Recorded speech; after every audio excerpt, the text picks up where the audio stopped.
তারেক রহমানের নেতৃত্বে বাংলাদেশের সকল ক্রিয়াশীল রাজনৈতিক দলগুলা বাংলাদেশের প্রতিটি মা বোনদের চেষ্টার বিনিময়ে আমরা এই বাংলাদেশ থেকে একজন ফ্যাসিস্ট সরকারকে হটিয়েছি। আমরা আজকের এই সামনে আমার উপস্থিত ভাই বোনেরা আমি জানি, আমরা সবাই জানি আজকের এই দিনটির জন্য কত ত্যাগ, কত তিতিক্ষা, কত কষ্ট, কত লাঞ্ছনা, কত বঞ্চনা আমাদেরকে সহ্য করতে হয়েছিল। আমাদেরকে আজকের এই দিনে আমরা সবাই ঐক্যবদ্ধভাবে বাংলাদেশ জাতীয়তাবাদী শক্তিকে বিজয় করার জন্য আগামী দিনে দেশনেত্রী বেগম খালেদা জিয়া এবং দেশনায়ক তারেক রহমানের হাতকে শক্তিশালী করার জন্য আমরা আজকের এই প্রোগ্রাম থেকে উপস্থিত শরীয়তপুরবাসী আমরা এই ওয়াদা আপনাদের সামনে করতে চাই এবং আপনারা আমার সাথে একই ওয়াদা করবেন।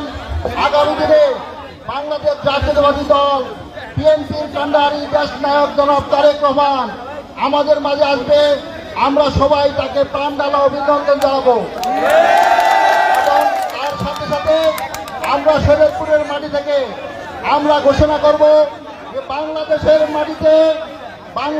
মাটিতে কোন স্বৈর শাসকের অবস্থান নাই।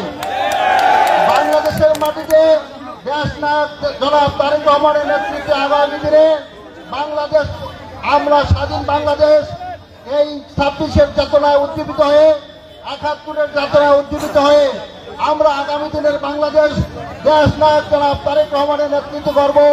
এই আকাঙ্ক্ষা ব্যক্ত রেখে আগামী দিনে শরীয়তপুরকে আধুনিক শরীয়তপুর ঘোষণা করার অঙ্গীকার ব্যক্ত করে আমরা আধুনিক শরীয়তপুর চাই কি চাই না?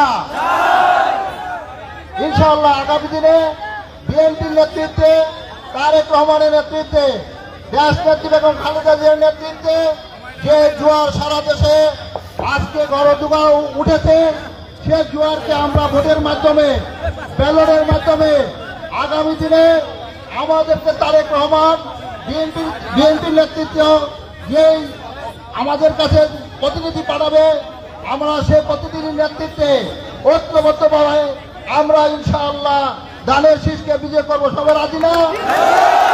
ইনশাআল্লাহ আমরা আজকের অনুষ্ঠান থেকে সবাই কষ্ট করে আসেন, সবাইকে ধন্যবাদ জানিয়ে আগামী দিনে ধানের শীষের পক্ষের শক্তি বিজয় করার জন্য সবার প্রতি উদাত্ত আহ্বান জানিয়ে সবাইকে দেশনেত্রী বেগম খালেদা জিয়ার জন্য দোয়া করার জন্য এবং তারেক রহমানের প্রতি দোয়া করার জন্য সবাইকে অনুরোধ রেখে সবাইকে ধন্যবাদ।